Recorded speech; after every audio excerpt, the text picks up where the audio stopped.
Hey, and welcome back to part 2 of the Motorola G Stylus repair. In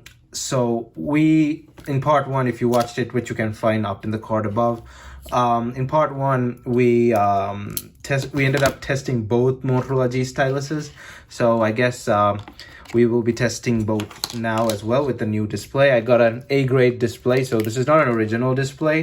But it is A grade, so the next best thing. It's got the hole punch and all that stuff.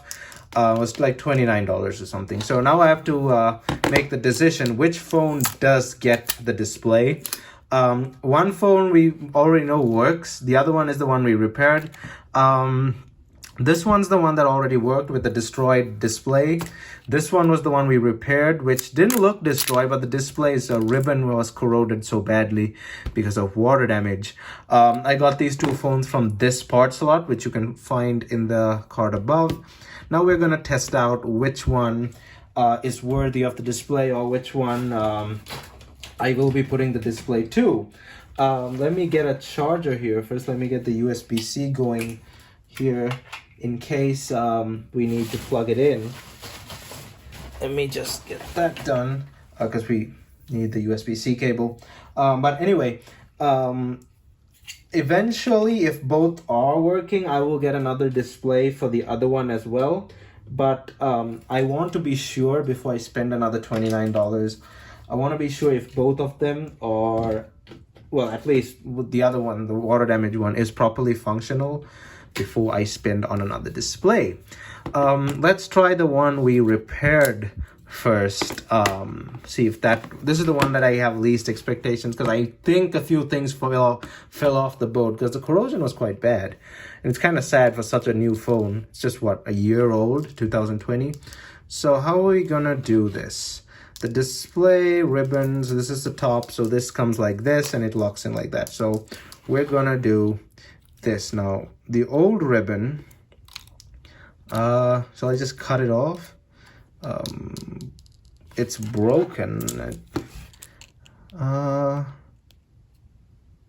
You know what, I'll try that last, because I do not want to destroy that ribbon. I could cut it, like I'm gonna do this one. I'm just gonna cut the ribbon, or just pull it back like that. But yeah, I'll just pull it back. Oh, screw it, I'll just cut it. I don't want to destroy the ribbon because in that one I think I can do some. I want to try something at least. It's a kind of like I wouldn't say it's a reball, but somewhat like doing the metal contacts on the ribbon. I've never done it. It's not recommended. It's always recommended to replace, but you know, one never knows, it could work. So let's go ahead and do that. This will work. I just tuck the ribbon down like that, so put that in place. It's early morning, but the light, I'm using the light here because the lighting outside is pretty bad today. Okay, so now let's put in this, whatever that is, and the power cable as well. And let's try and turn it on. Where's the power switch? Over here?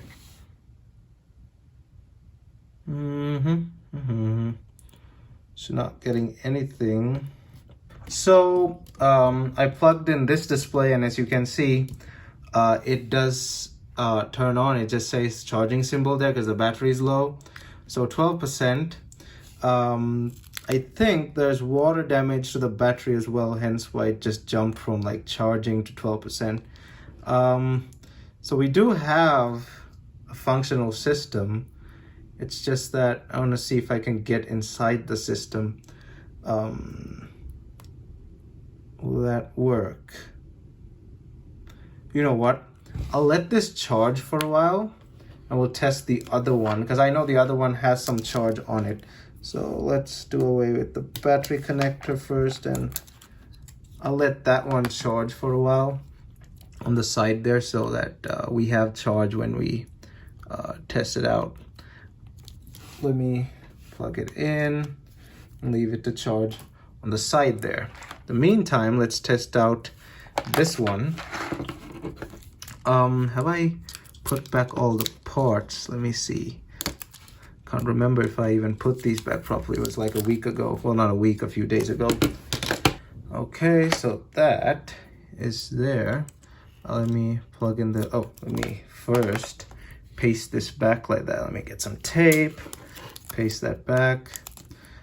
Oh, I had to clear my table before all this because that Nokia 6300 was all over the table in pieces. I have to get back to repairing that thing because I want to get that phone fixed. So power cable,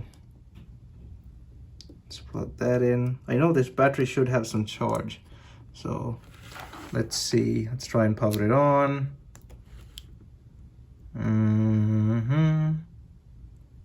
Not getting anything. This is the good mode, by the way, the supposedly good mode. Let's try and plug it into the charger. Maybe the battery died within the week. Either way, these batteries might need replacing after the water damage, so not even surprising. Yeah, this thing needs charge too. So I guess we're going to keep these things on charge for a while before we get to them. And I have only one USB-C charger, so it's going to take a while. So that jumps to 19%. Okay, so I realized that either way, there's only one frame that I can use, the plastic frame, because the other one is completely smashed on one side. Like, let me show you, like there. It's completely smashed. So I do not want to be using that. So we're going to be using this frame. So I'll have to take the battery out and stuff, and I'll just replace the display anyway, because whatever board goes into the frame doesn't really matter. So let's get this battery out. I gotta choose which battery I'll use. Obviously I'll not use the water damage battery. This one is the water damage battery, so I better mark it in some way. Wait, that thing is trying to fall off the table. Hold up. Okay, so just a bit of alcohol on the side to loosen up the adhesive. Let's do that. Okay, that was way too much alcohol, but it's a problem. I do not like lifting these batteries out. I'll fast forward this because it's going to take a while.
Okay, so I got the display out. Managed to destroy the connector while I was in the process, so there's no way we can reuse this display. But that's fine. Either way, getting it out, it destroyed the glass completely. So whatever. The model numbers at the back there. Anyway, there's glass everywhere, so I gotta go clean this place up. And in case you're wondering why am I wearing a funny glove, it's a cut resistant glove. So just in case the knife slipped or a piece of glass went flying. Let me go clean this mess out of all the glass and be right back. So we're gonna glue the display on now. So we have the B7000, the usual thing that I use. I've cleaned up the edges as much as I can.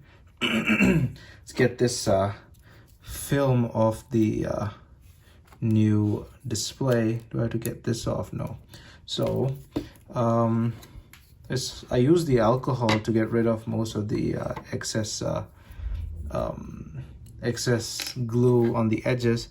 So there's going to be an excess amount of glue, excess amount of like pieces everywhere, because the alcohol also dissolved certain things. Let me do this off camera. So the so-called good board, the non-water damage board, works.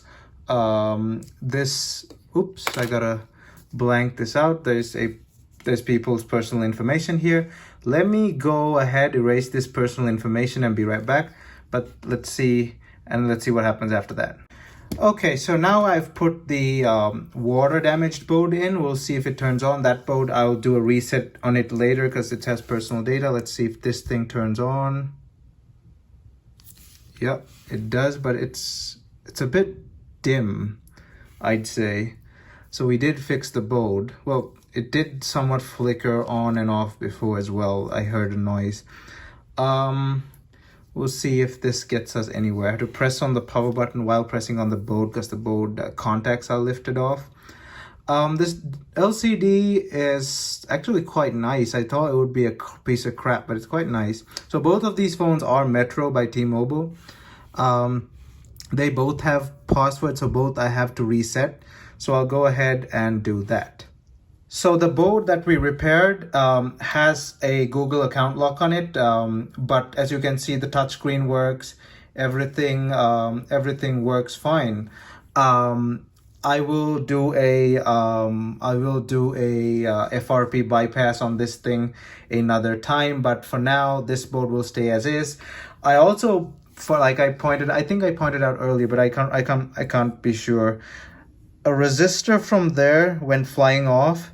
As you can see there, notice let me get my tweezer. So remember this spot right here, see that? There's a resistor supposed to be there. When I get the good board, as you can see, the resistor is there. So the corrosion did screw up the board to some extent.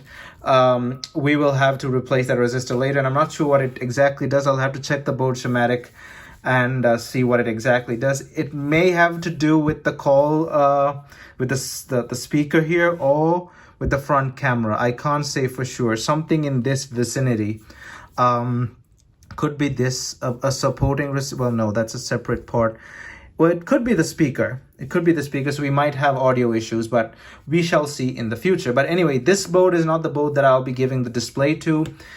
This board needs a bit more work. Like I said, it needs the resistor put and stuff. So I will be turning this off now, and we will be resetting the good board, and we will be putting the phone back together with the good board. So let me go reset the good board, and we'll see if that has a Google lock as well. So the other board works as well. Well, it was the good board anyway, so it should work. It also needs an FRP bypass, so I'll be doing that in a separate video. But for now, in terms of repairing these two phones, I consider this as a success, so thumbs up. Well, this phone I really didn't repair, I just mixed and matched some parts. But the other phone I did repair, so thumbs up on that. We got them fixed.